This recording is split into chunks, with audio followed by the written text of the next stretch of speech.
Hey guys, it's JJ Views Music here, back again with another video.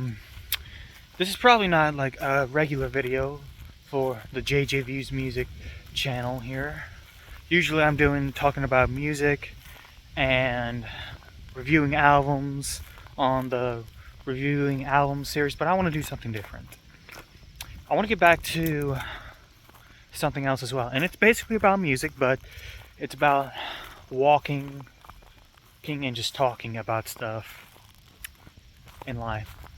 So I'm at a point right now. I just came back to school because I already graduated, and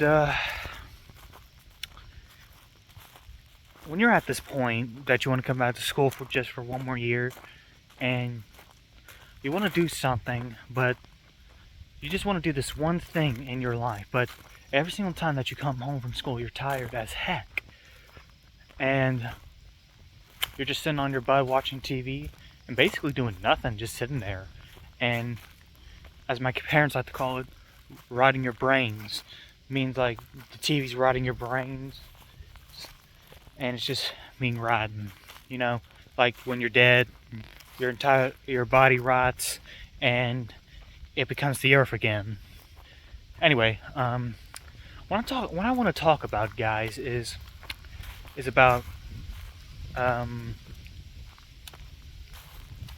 life as a musician. When you're going to become a musician, you got to think about this, because you're going to be on the road for about 300 days or 200 days per year. So that's like a full year, almost like the entire year. So let's just say, because let's say we have like 12 months in a year, so that's basically like 365 days. So if I was going to tour 250 days, that would be like half of the year. I don't know if that's correct or not, but correct me or not correct me down in the comments below. But you gotta travel a lot, you gotta play a lot of shows, you're probably not gonna get a lot of sleep, maybe 2 or 1.5 hours sleep, and if you love it, do it. I mean, I really want to become a songwriter and a musician as well, but I really have been thinking about how other musicians feel. Like, let's just say Billie Eilish. I remember she said that she had to hold her pen because she said that she had to use the bathroom. And I'm thinking artists really have to hold everything in after when they perform. Like, they go ahead and do their thing, because if you, let's just say if you drank a whole gallon of water, then an hour later you got to go use it, but you realize that you still have to perform in front of thousands and thousands of fans, and you have to hold it. And I always think about that. If the performer just drank like half of that and just didn't drink the entire thing, he wouldn't have to use the restroom. Now, if he just done the smart thing, like, let's just say like he just brought it on stage with him and just basically drink a little bit, then an hour later drink a little bit, and there would still be probably like a half a gallon in there in that cup, and he wouldn't have to use the restroom or nothing. If he just ate something a little bit that can fill his stomach up for about an hour or two, then he'll be fine. And you actually have to write a lot of good songs that people will like. That's the hard part, because nowadays people don't want to hear poetry, they just want to hear about love, beer, tractors, and women. Well, back then it was a lot about women, but you just gotta learn how to do it in poetry, like Chris Christopherson, Waylon Jennings. Well, I don't think Waylon Jennings was a poet, but in my opinion, I think he was. But Willie, Chuck Berry, Hank Williams Sr., Chris Christopherson, Johnny Cash, um, Jesse Coulter, Tom Jones. George never wrote anything. He never wrote a single song. Let's see, who else? Conway Twitty, Guy Clark, Townes Van Zandt, Jerry Jeff Walker, all those guys, and Billy Joe Shaver.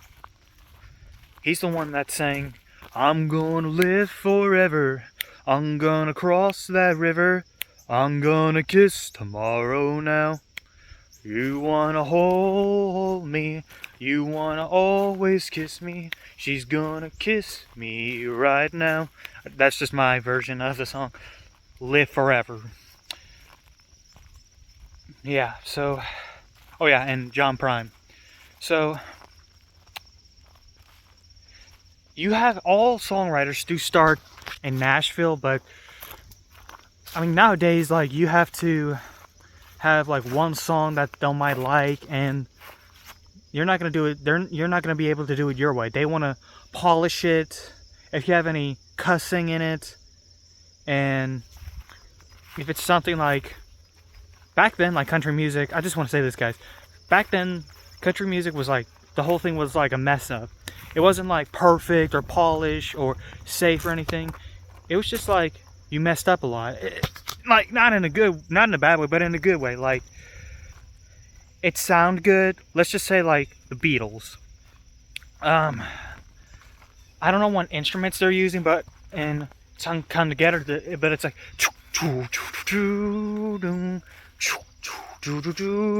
I think they're using like a guitar, but with a pedal and using a slide on the guitar. But then there was the drum, so it was like doom doom doom doom doom doom doom doom doom doom doom. Then like the instruments just came out of nowhere. It's like back then, like you don't know which instrument was gonna come out of nowhere. It was like coming from, let's just say, your intro is a drum beat or a acoustic guitar beat, and basically you're just strumming. Then all of these instruments come in of the beat. So yeah, and yeah, so it's really hard to write songs because you gotta really think about it. You got to really think about what you feel deep down inside. That's what I try to do. I try to think about what I think and feel deep down inside. Sometimes I could be sad, and I'll try to write a sad song. If I'm really happy, I'll try to write a happy song. It's just you gotta know what you feel deep down inside. Like the great Lefty Frizzell said, you don't have to live it, but you gotta believe it to be a country star. And a lot of probably like I love old people. They're funny, but they say if they like the new country and they think, bro, what do you mean, bro country? That's basically what it is, guys. It's bro country, not new country. It's bro country. They're saying they're saying it's new, but it's basically bro.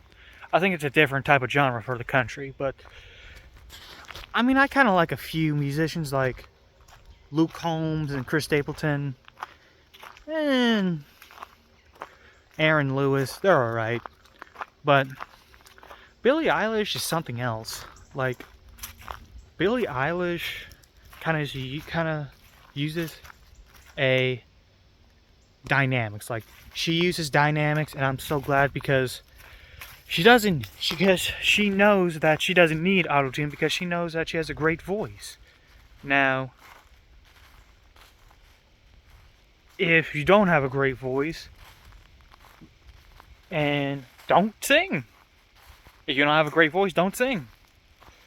But if you can sing very great, and if you know you don't need auto-tuning, great. But you can use auto-tuning for a few things. Like, let's just say you can't hit like a high note. You can use that, but don't use it for like your entire vocal track because, I mean, that's just stupid. because nowadays people just want to use auto-tune because like they think it's cool. But here's the thing: if you have a great voice, you don't need that. Like Chris Stapleton, Luke Combs, Aaron Lewis, they have great voice, great vocals. They have great dynamics. They have great arrangements. I don't know if they do the arrangements anymore. I think probably the producers do it nowadays, but yeah. I mean, I could be putting all these elements here. I'm in Kentucky, guys, but I want you to take a look at this. I'm going to do it very slow. I could actually be thinking, I could be walking in these woods, and I can add these in my head of a song. I could say, I was in Kentucky one day, and I was walking through the woods. It was silent one morning, and the trees were blowing, and the fire was flaming like it should. I know that probably doesn't make sense, but if it did, I'm glad. If it didn't, oh well. So yeah, I could just be writing a song about me walking through these woods. And look, there's even like, if you guys can't see it,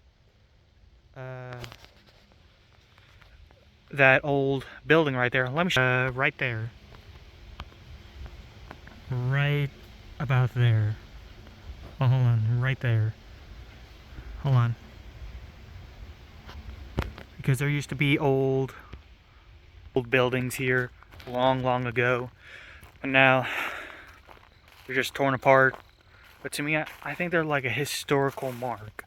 What was Kentucky back in the probably 30s and 40s, I believe. But yeah, so I just wanted to talk about that, guys. I think I'm going to probably start another series as well. It's going to be walking